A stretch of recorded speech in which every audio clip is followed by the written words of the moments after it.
Hey guys, my name is Martin, welcome back. I'm excited today to talk to you guys about the fleet I use for the professional work I do about the drones. It's a question I get a lot when I tell people that I have a business flying drones.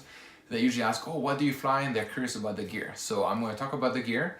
I'm going to talk about how I started, what I started with, and then how I upgraded from there. So if you like what you see, do comment below and answer all the questions you have. When I first started to fly, I used this drone here.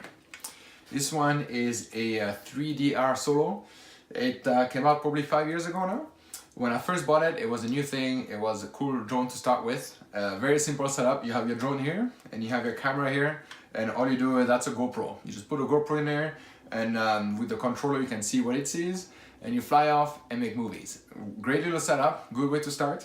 So that was my humble beginnings.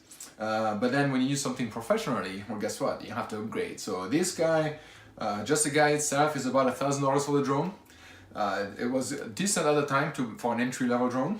You do have to pay an extra $500 for the gimbal, that stabilizes your camera right here.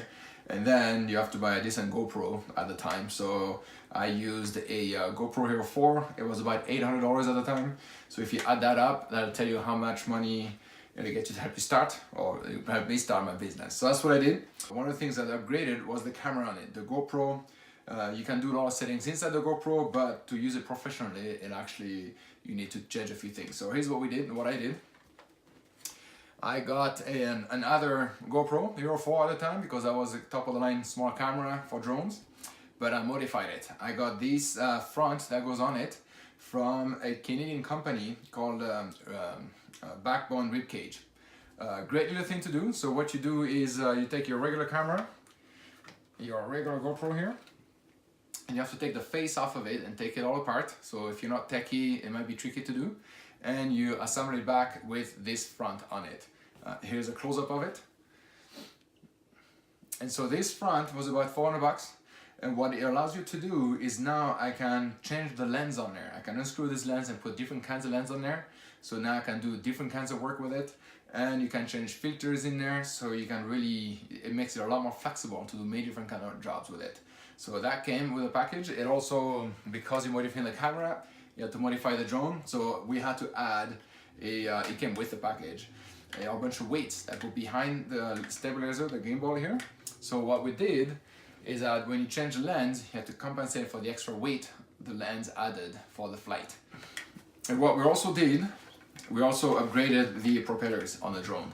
The original propellers are 2-bladed propellers, and we upgraded to Master Air Screw 3-blade propellers. They're quieter.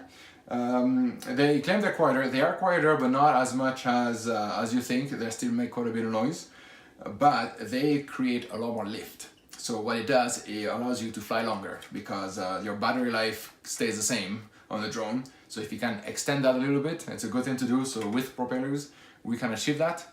And so those props, I remember what they cost, but it's more money to put into a drone.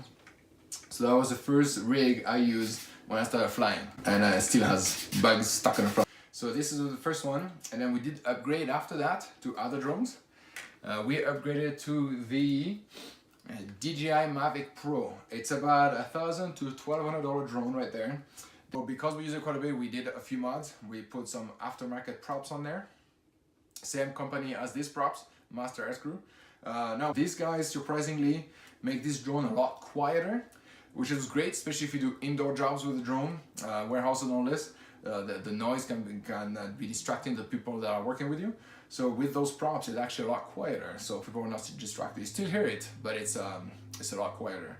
So we did use it, and it helps a sound guy not have to scrub so much noise off his footage if any other drone noise gets into any other video that they're doing. So that's a plus. And we do get more lift out of it, so it does give us a little bit more battery life, so we can fly a bit longer. We also bought some neutral density filters, so we can be more versatile with the camera on what shots we're looking to do. Those were about $50 to $60.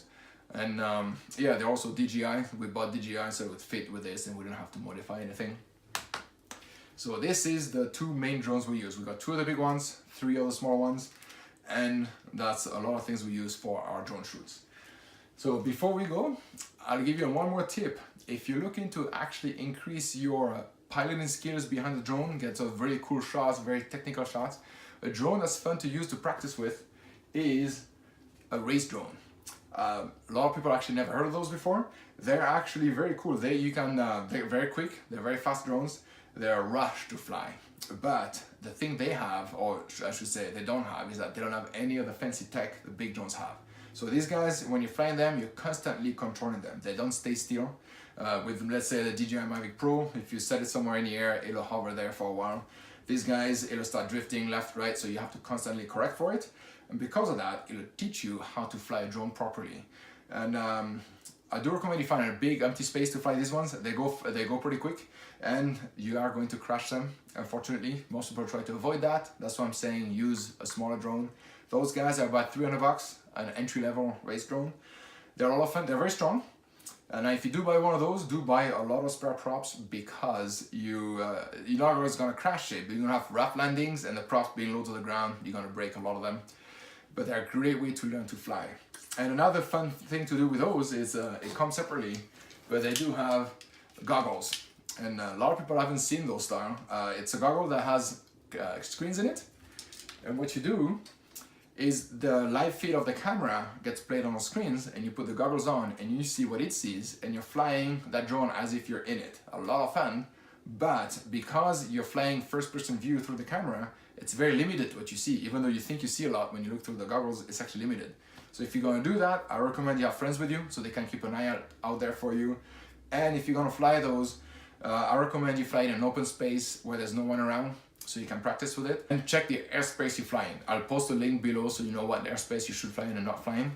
And do go with friends, so like that, whenever setups you fly, you have someone else that's keeping an eye out, so you're flying safe. If you get into the racing side, that's another expensive hobby, but it's a lot of fun. So now, if your friends never seen you before, they're gonna look at you weird, because, well, first of all, you can't see through it, and second of all, it kind of looks funny.